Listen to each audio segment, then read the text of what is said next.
नमस्कार मंडळी, मराठी चव या यूट्यूब चॅनलमध्ये तुम्हा सर्वांचं खूप खूप स्वागत. नारळी पौर्णिमा जवळ आली आहे आणि त्यानिमित्त आपण करणार आहोत नारळाची वडी. अगदी तोंडात टाकताच विरघळणारी अशी नारळाची वडी कशी करायची ते आज आपण बघणार आहोत आणि तेही योग्य प्रमाणासह. चला तर मग लगेचच रेसिपी सुरू करूयात. इथे मी एक मोठा नारळ फोडून त्याचं खोबरं काढून घेतलेलं आहे आणि खोबऱ्याचा पाठीमागचा काळा भाग आपण काढून घेणार आहोत, कारण त्याने वडी ही छान पांढरी शुभ्र येईल. तर आपण सोलणीने सगळा काळा भाग हा काढून घेणार आहोत. आता इथे सगळा काळा भाग काढून झाल्यानंतर मी खोबऱ्याचे असे लहान लहान तुकडे करून घेतलेले आहेत आणि आता हे सगळे तुकडे आपण मिक्सरला बारीक करून घेणार आहोत.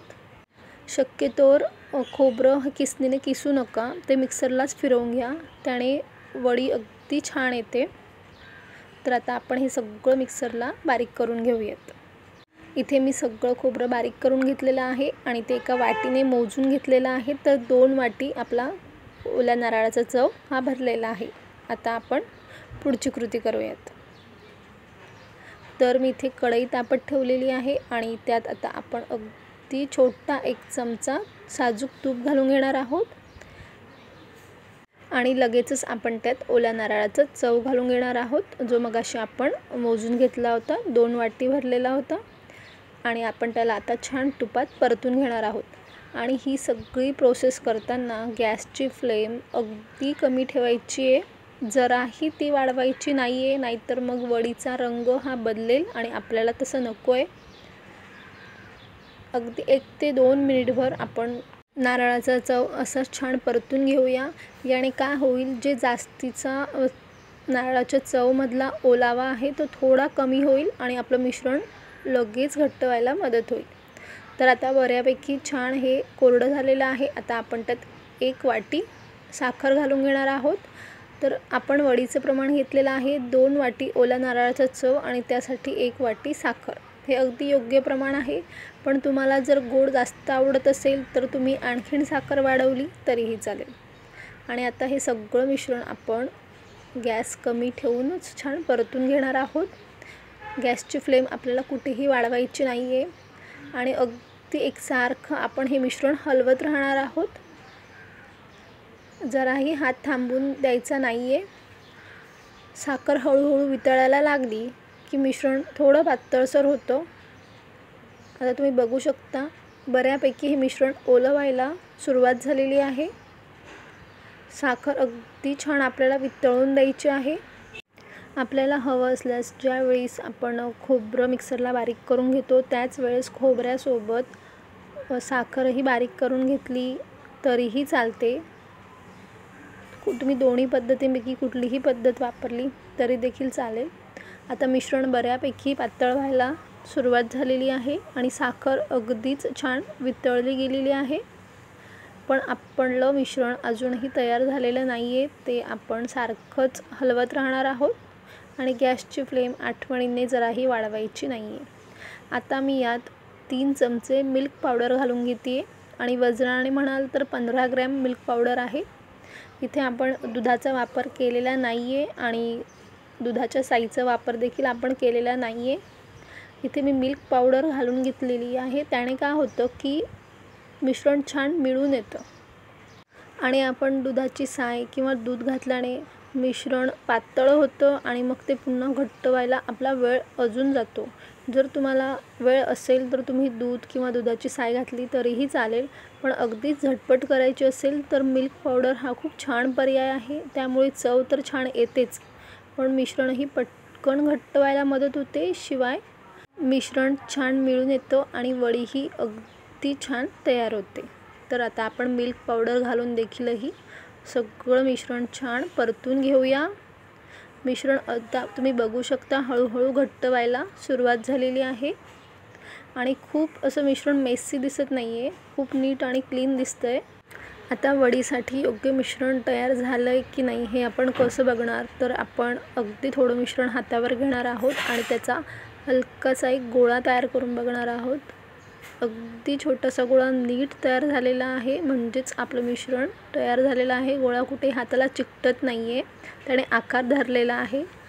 तर आता आपल्याला वाटलं की मिश्रण तयार झालं आहे तरीसुद्धा आपण आणखीन 2 मिनटंभर मिश्रण परतून घेणार आहोत, कारण इतका वेळ आपण यासाठी घातलेला आहे. तर अजून 2 मिनटं घालून पूर्ण खात्रीशीर मिश्रण तयार करून घेऊया. तर आता इथे मिश्रण अगदी छान तयार झालेलं आहे. आपण गॅसची फ्लेम बंद करूयात आणि हे सगळं मिश्रण आपण एका डिशमध्ये काढून घेऊयात. याला मी अगोदरच तूप लावून घेतलेलं होतं जेणेकरून वडी चिकटणार नाही. आता हे सगळं मिश्रण आपण याच डिशमध्ये घेऊन छान थापून घेणार आहोत. मिश्रण थोडं गरम आहे त्यामुळे थोडं उलटण्याला चिकटतं आहे. तर आपण थोडंसं कोमट मिश्रण होऊ देऊया आणि छान त्याला पसरवून घेऊया. इथे मी एका वाटीला तळाला तूप लावून घेतलेलं आहे आणि त्याने आपण एकसारखी वडी छान थापून घेऊया.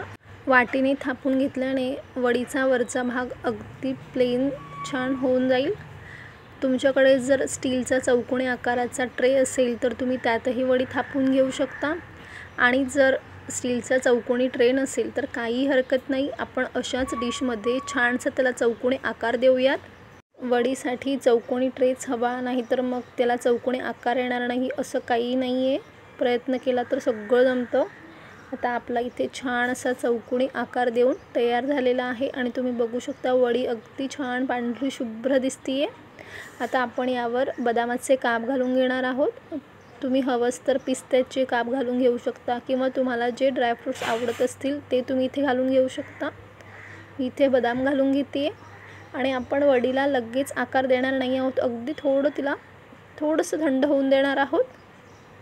आणि हे जे ड्रायफ्रूट्स आपण घातलेले आहेत तेही थोडे वाटीने आपण प्रेस करून घेऊया जेणेकरून ते छान चिकटले जातील आणि बाहेर निघणार नाही. आता छान त्याला आपण दाब देऊन वडीमध्ये छान रोवून घेतलेलं आहे. आता आपण थोडं त्याला थंड होऊन देऊया. आता वडी बऱ्यापैकी थंड झालेली आहे, म्हणजे खूप नाही आहे, अगदी कोमट अशी झालेली आहे. आता आपण त्याचे काप करून घेऊयात. आता जर आपण त्याला नीट शेपमध्ये कापून घेतलं ना की मग सोपं जातं, कारण अगदीच पूर्ण थंड झाल्यावर आपल्याला हवा तो आकार वडीचा मिळत नाही आणि खूप अगदीच गरम असताना वडीचे काप केले तर मग मिश्रण हे सगळं चाकूला चिकटलं जातं. म्हणून अगदी थोडी कोमट असेल तेव्हाच आपण वडीला छान काप करून घेणार आहोत. तर तुम्ही बघू शकता अगदी हलक्या हाताने आपण ही सगळी प्रोसेस करून घेणार आहोत. ही वडी एवढी छान बनते ना, लहानांपासून मोठ्यांपर्यंत सगळे अगदी आवडीने खातात. मी इथे चौकोनी आकाराच्या वड्या कापून घेतलेल्या आहेत. तुम्हाला आवडेल तो आकार वडीला देऊ शकता. आता आपण त्याला छान सेट होण्यासाठी ठेवून देऊया. कमीत कमी 3 ते 4 तास तर लागतात वडी छान सेट होण्यासाठी. थोडा वाट बघावी लागते पण रिझल्ट अप्रतिम आहे. चव अगदी भारी आहे. आता वडी बऱ्यापैकी छान थंड झालेली आहे. आता आपण काय करूयात, जे आपण काप करून घेतले होते त्यावर पुन्हा एकदा चाकू फिरवून घेऊयात जेणेकरून वडी अगदी छान निघेल. आता इथे नारळाची वडी आपली तयार झालेली आहे. आपण एक वडी काढून बघूयात. सर्वात अगोदर आपण कॉर्नरची वडी काढून बघूयात. तर तुम्ही बघू शकता अगदी सुंदर मऊसूत अशी वडी तयार झालेली आहे.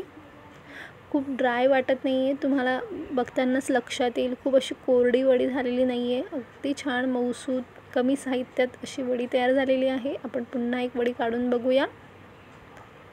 तर तुम्ही बघू शकता आणि ताटही अगदी नीट आणि क्लीन आहे, म्हणजे वडी अगदी छान अशी सेट झालेली आहे.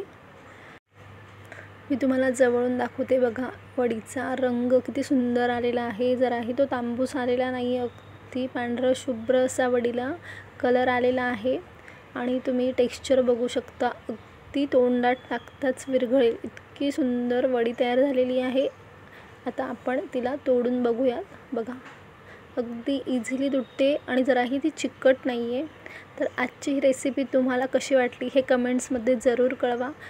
रेसिपी तुम्हाला आवडली असेल तर व्हिडिओला लाईक करा, शेअर करा आणि जर तुम्ही चॅनलवर नवीन असाल तर चॅनलला सबस्क्राईब करा. धन्यवाद.